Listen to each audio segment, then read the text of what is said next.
कभी ऐसा लगा है कि आप एक ऐसी रेस में दौड़ रहे हो जिसमें बाकी सब आपसे बहुत आगे निकल गए हैं? कभी आईने में खुद को देखकर ये ख्याल आया है कि मैं शायद लाइफ में पीछे रह गया हूं? ये सेल्फ डाउट, ये फेलियर का डर, ये लोग क्या कहेंगे की चिंता, अगर इनमें से कुछ भी आप फील कर रहे हो तो अगले 3 मिनट शायद आपकी लाइफ का सबसे इंपॉर्टेंट इन्वेस्टमेंट हो सकते हैं। ये स्टोरी है आकाश की, और कहीं ना कहीं ये स्टोरी आपकी भी है। आकाश एक छोटे से शहर का लड़का था। गलियां छोटी थीं, लेकिन उसके सपने नहीं। वो अपने फोन पर, टीवी पर, शहर के होर्डिंग्स पर बड़ी बड़ी टेक कंपनीज के स्लीक ग्लास बिल्डिंग्स देखता और सोचता कि एक दिन वो वहां काम करेगा। उसका ड्रीम था गूगल। प्रॉब्लम ये थी कि आकाश की रियलिटी उसके ड्रीम्स से बिल्कुल मैच नहीं करती थी।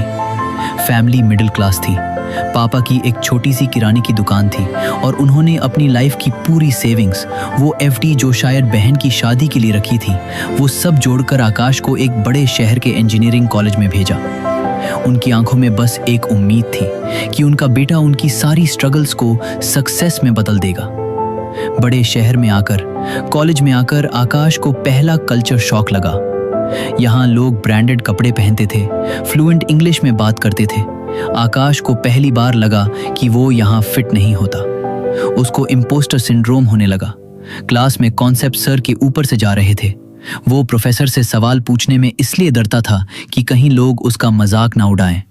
वो दोस्तों के ग्रुप में इसलिए चुप रहता था कि कहीं उसकी टूटी फूटी इंग्लिश पकड़ी ना जाए। वो अकेले रहता, अकेले पढ़ता और अकेले ही फेल हो रहा था। और फिर आया वो दिन, पहले सेमेस्टर का रिजल्ट। स्क्रीन पर एक बड़ा सा लाल अक्षर था, फेल। वो एक पल में टूट गया। उसने अपना फोन साइलेंट पर डाल दिया। रिश्तेदारों के हमने पहले ही कहा था वाले मैसेजेस से बचने के लिए वो दिन भर कमरे में अंधेरा करके पड़ा रहता। उसने डिसाइड कर लिया, ये मुझसे नहीं होगा, मैं वापस जा रहा हूँ। हिम्मत करके उसने आखिरकार अपने पापा को कॉल किया। रोटी हुई आवाज में बोला, पापा, मैं फेल हो गया, मैं सब छोड़कर वापस आ रहा हूं। तो फेल ही हुआ है ना, जिंदगी खत्म नहीं हुई। बेटा, गिरना फेलियर नहीं है, गिरकर हार मान लेना फेलियर है। हमने तुम्हें वहां सिर्फ इंजीनियर बनने के लिए नहीं, एक स्ट्रांग इंसान बनने के लिए भेजा है। और फेलियर से बड़ा टीचर कोई नहीं होता। ये तुम्हारा चांस है टू राइज वाइजली।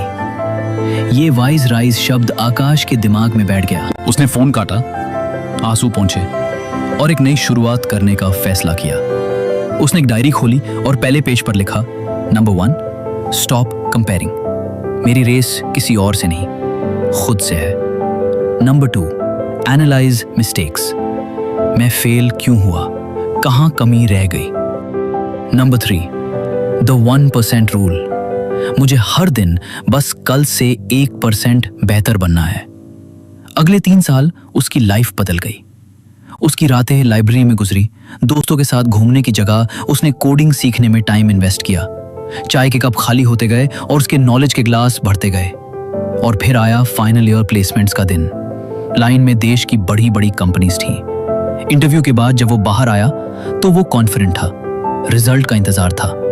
एक शाम उसके फोन पर एक ईमेल नोटिफिकेशन आया। सब्जेक्ट था जॉब ऑफर गूगल। उसकी आंखों में आंसू थे, लेकिन इस बार ये फेलियर के नहीं, जीत के आंसू थे। उसने सबसे पहला कॉल अपने पापा को किया और जब उनकी आवाज में वो गर्व और खुशी सुनी तो आकाश को लगा कि उसकी सारी मेहनत सफल हो गई। तो आपकी लाइफ में क्या चल रहा है? क्या आप भी किसी एग्जाम में फेल हुए हैं? क्या सेल्फ डाउट आपको आगे बढ़ने से रोक रहा है? आकाश की स्टोरी से 3 चीजें सीख लो और ये तुम्हारी स्टोरी बदल देगी। नंबर 1, फेलियर एक इवेंट है, लाइफ सेंटेंस नहीं। ये एक टीचर है, इससे सीखो। नंबर 2, कंपैरिजन जहर है, अपनी रेस अपनी स्पीड से दौड़ो। नंबर 3, कंसिस्टेंसी ही सुपर पावर है। रोज 1% इंप्रूवमेंट साल के एंड में आपको 37 टाइम्स बेहतर बना देगा। याद रखो, आपकी स्टोरी का विलन आपका सेल्फ डाउट है और हीरो आप खुद हो। अगर आप ये कहानी सुनकर मोटिवेटेड फील कर रहे हो तो कमेंट में लिखकर बताओ आई एम अ फाइटर, ताकि मुझे और इस कम्युनिटी में सबको पता चले कि हम इस सफर में अकेले नहीं हैं। इस वीडियो को उस दोस्त के साथ शेयर करो जिसे इसकी सबसे ज्यादा जरूरत है। लाइक करना मत भूलना और ऐसी ही लाइफ चेंजिंग स्टोरीज के लिए @RiseWise10 को सब्सक्राइब जरूर करें।